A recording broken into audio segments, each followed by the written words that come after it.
Magandang hapon Pilipinas, narito ang Police News Express sa oras na ito. Nakaalerto at mahigpit ang pagbabantay ng pulisya sa isinagawang peaceful rally ng United People's Initiative sa Freedom Park, Liwasang Bonifacio sa Maynila. Sa kabila ng maulang panahon na nanatiling mapayapa at maayos ang sitwasyon habang patuloy ang seguridad at monitoring ng mga otoridad. Live mula sa Liwasang Bonifacio sa Maynila, nakatutok dyan si Patrolman Don Brosas.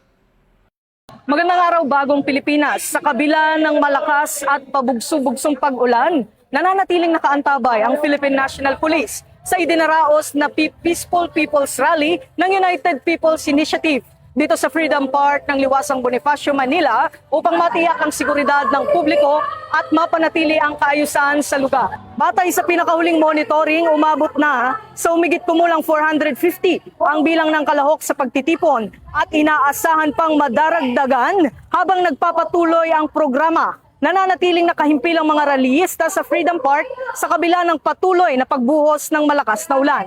Sa kabila ng masamang panahon, nananatiling nakapwesto ang 100 pulis na nakadeploy sa lugar upang tiyakin ang mapayapang pagdaraos ng aktibidad.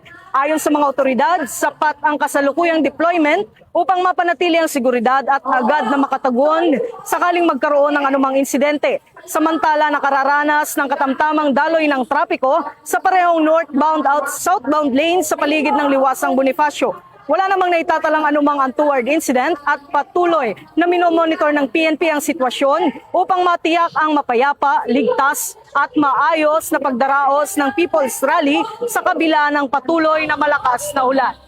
Mula rito sa Liwasang Bonifacio, Manila, ako ang inyong PNN correspondent, Patrolman Don Brosas, alagad ng batas, taga-taguyod ng Balitang Pulis.